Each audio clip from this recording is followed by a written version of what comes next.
Good evening friends. పెద్దలు సంపాదించిన ఆస్తులు పిల్లలకి పాలిటే అవి శాపాలు. మా నాన్న బాగా ఆస్తి సంపాదించలే, మా తాత ఆస్తి బాగుందలే అని పిల్లలు చిన్నప్పుడు వాటిని చూసుకొని మురిసిపోతూ ఉంటారు, సక్రంగా చదవరు. ఈ తల్లిదండ్రులు పెద్దల ఆస్తి ఉంది కదని పిల్లలకి ఎటు తేల్చకుండా బాగా సంపాదిస్తారు. బాగా సంపాదించిన తర్వాత మా పెద్దవాళ్ళు సంపాదించిన ఆస్తి ఉందిలే, నేను ఏదో వ్యాపారం చేసుకోవచ్చులే, నాకు ఉద్యోగం ఎందుకులేని చదువుతూ ఖాళీగా ఉంటారు. ఇలా సంవత్సరాలు గడిచిపోతాయి. పెద్దవాళ్ళు ఉన్నంతకాలం వాళ్ళు పోషిస్తూ ఉంటారు వీళ్ళని. పెద్దవాళ్ళు కాలం చేస్తారు, ఇంకా అక్కడ అసలు సమస్యలు మొదలవుతాయి. అప్పుడు దాకా ఆస్తి మనదే అనుకుంటున్న వీళ్ళు వారసులకి అప్పుడు కొత్త చిక్కులు వస్తాయి. ఆస్తి వాళ్ళ పెద్దలు వాళ్ళ తల్లిదండ్రులు సంపాదించింది కాకుండా వాళ్ళ పెద్దలు సంపాదించిన ఆస్తి ఉంటుంది. అది తాత నాయన వాళ్ళ ఆస్తులు. వాళ్ళు కాలం చేసి ఉంటారు. బతుకున్నప్పుడు జనరల్గా కొడుకు సంతానానికే వారసులకనే భ్రమలో జీవిస్తుంటారు అందరు చాలామంది. తర్వాత ఇప్పుడు మారిన చట్టాల ప్రకారం ఈ కూతురులకు కూడా హక్కు ఉంది. తల్లిదండ్రులు అంటే వీళ్ళనామా రాయకుండా, రిజిస్టర్ వీళ్ళనామా రాయకుండా చచ్చిపోతే కూతురుకు కూడా హక్కు ఉంది అనే ఒక కొత్తగా చట్టం వచ్చింది కదా. ఆ చట్టం ఉంది కాబట్టి ఇప్పుడు ఇంతకుముందు ఏంటంటే ఆడపిల్లలతో మంచిగా ఉండేవాళ్ళు తల్లిదండ్రులు, అన్నదమ్ములు వీళ్ళందరూ. ఇక సమాజం మారింది కాబట్టి స్వార్థాలు పెరిగిపోయినాయి. మంచిగా ఒకరికొకరికి సఖ్యత ఉండటం లేదు. తీరా ఈ ఆస్తులు అమ్ముకునేటప్పుడు సంతకాలు పెట్టండి, మీ డబ్బులు మీకు ఎంతో కొంత ఇస్తామని అంటే వాళ్ళు మా సంతకం అవసరమైందంటే అది మాకు హక్కు ఉన్నట్టే కదని ఆలోచనతో గట్టిగా పట్టుబట్టి మా భాగం మాకు కావాలి, మేము సంతకం పెట్టం, మా వాటా మాకు ఇస్తేనే మేము తీసుకుంటాం అనే లెక్కలో వస్తుంది విధానం. అసలు ఇంత దూరం రావడానికి గల కారణం ఏంటంటే ఒకరికొకరికి పెద్దలు అనేవాళ్ళు మాట లెక్క చేయటం లేదు, పెద్దవాళ్ళు చెప్పిన మాట వినటం లేదు. పూర్వం రోజుల్లో ఏముంది, పెద్దవాళ్ళు ఎవరైనా మన బంధువులు ఎవరైనా చెప్తే ధర్మంగా అది కరెక్ట్ కాదు, మీకు పెళ్ళిళ్ళు చేశారు కదా, సరే వాళ్ళు ఇచ్చిన కాడికి తీసుకోండి అని ఏదో చీర జాకెట్ పెట్టి ఏదో ఈ వస్తువు చేర్చుకోమని, 2 సవర్లు 3 సవర్ల బంగారం చేర్చుకోమని, లేకపోతే ఒక నకిలీ చేయించమని ఏదో అడిగితే చేసిస్తే సంతకాలు పెట్టించిపోయేవాళ్ళు. ఇప్పుడు ఏంటంటే భూమి విలువ బాగా రేటు పెరిగిపోయింది. వదులుకోవడానికి వీళ్ళు ఇష్టపడలేదు, వదులుకోవడానికి వాళ్ళు కూడా ఇష్టపడలేదు. పైగా ఏంటంటే వీళ్ళకి పిల్లలకి అక్కాదమ్ములకి అన్నా చెల్లెలకి శృతి కుదరటం వల్ల తల్లిదండ్రులు బతికున్నంతకాలం ఆడపిల్లలు ఇంటికి వచ్చినప్పుడు కొడుకులు అవమానించడం, కోడళ్ళు అవమానించడం ఇవి జరిగిద్ది. అవన్నీ ఆడపిల్లలు మనసులో పెట్టుకుంటారు.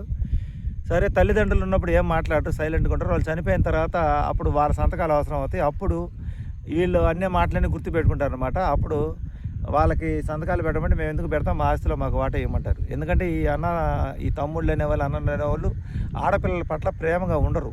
కొంతమంది ఉంటారు కానీ కొంతమంది ఉండరు. అలాగే కొంతమంది ఆడపిల్లలకి ఎంత చూసినా కానీ కుటుంబం నుంచి ఇంకా రావాలని కోరుకుంటారు. అది కూడా ఒక స్వార్థమే. వాళ్ళకి లేకపోవచ్చు, లేకపోతే ఉన్నా కూడా మేము ఎందుకు వదిలిపెట్టాలి అనే ఆలోచనలోకి వచ్చారు ఈ మధ్యకాలంలో. పూర్వం రోజుల్లో అయితే ఒక 20 సంవత్సరాల క్రితం అయితే సంతకాలు పెట్టమంటే పెట్టి వాళ్ళు ఇచ్చిన కాడ తీసుకునేవాళ్ళు. ఈ చట్టాలు అయితే మారిపోయిన తర్వాత ఈ ఆస్తులు ఎందుకు వదులుకోవాలి అని చెప్పే లెక్కలోకి వచ్చారు. పైగా అప్పట్లో ఎవరైనా పెద్దలు చెబితే వాళ్ళ మాట వినేవాళ్ళు, ఇది రైట్ కాదు, మీరు ఇది కరెక్ట్ కాదు, మీకు పెళ్ళిళ్ళు చేశారు, అన్నీ చేశారు కదా, వాళ్ళు ఇచ్చిన కాడ తీసుకొని పోమంటే పోయేవాళ్ళు. ఇప్పుడు ఇగోలు ఎక్కువైనా ఇప్పుడు పెద్దలు ఎవరు లేరు చెప్పేవాళ్ళు. అన్నీ కూడా మనకి ఈ పంచాయతీలన్నీ కూడా కోర్టులకు పోయి తెలుసుకోవాల్సిన పరిస్థితి వస్తుంది. అక్కడికి పోతే ఎప్పుడు అవుతాగో కూడా తెలియదు. ఇప్పుడు ఈ సమస్యలు అందువల్ల కొనేవాళ్ళు కూడా అందరు సంతకాలు పెడితే కానీ కొనమంటున్నారు. ఈ అందరు సంతకాలు పెడితే కొనమన్నప్పుడు ఇంకా అది వాల్యూ ఏంటంటే ఇంకా ఎట్లంటే తెగనమ్ముకోవాలంటే అది విలువ. ₹1,00,00,000 ఆస్తిని 10 లక్షలకో 20 లక్షలకో కొంటారు.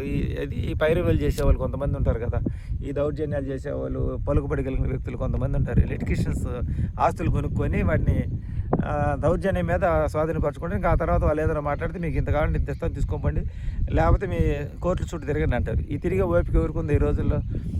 అట్లా ధైర్యం చేసి కొనుక్కునే వాళ్ళు తక్కువ రేటుకు కొంటారు. ఇలా పెద్దలు సంపాదించిన ఆస్తులు ఈ రోజుల్లో పిల్లల పాలటి శాపాలుగా మారుతున్నాయి. ఇక్కడ మగ పిల్లకాయలు ఉంటే ఇంకా మా అమ్మ నాన్న నాకు ఇంత ఆస్తి ఉంది కదా, ఇదంతా రేపు నాదే కదా అనే లెక్కలో వీళ్ళు ఏం ఉద్యోగాలు కానీ ఏదైనా పని చేయడం కానీ ఏదైనా నేర్చుకోవడం కానీ ఉండదు. తల్లిదండ్రులు ఉన్నంతకాలం వాళ్ళ మీద ఆధారపడి బతుకుతుంటారు. ఇంకా వీళ్ళకి పెళ్ళిళ్ళు చేస్తారు తల్లిదండ్రులు. పెళ్లి చేసిన తర్వాత ఈ అబ్బాయికి భార్య వస్తుంది, పిల్లలు పుడతారు. ఇలా పిల్లలు పుట్టిన తర్వాత ఇంకా వాళ్ళ భవిష్యత్తు అనే వాళ్ళకి వీళ్ళ వయసు పెరిగి ఉంటుంది. అప్పుడు ఈ ఆస్తిని గట్టిగా కొడుకు రాసేయమంటే సంపాదన లేని కొడుకుని తల్లిదండ్రులు నమ్మక రాసేయరు. ఈ రాసి పేరుకి వాళ్ళు కాలం చేసిన తర్వాత ఈ ఆడపిల్లలు అనేవాళ్ళు మాకు కూడా హక్కు ఉంది అని దాంట్లో భాగం ఉందని చెప్పి రావడం జరుగుతుంది అనమాట.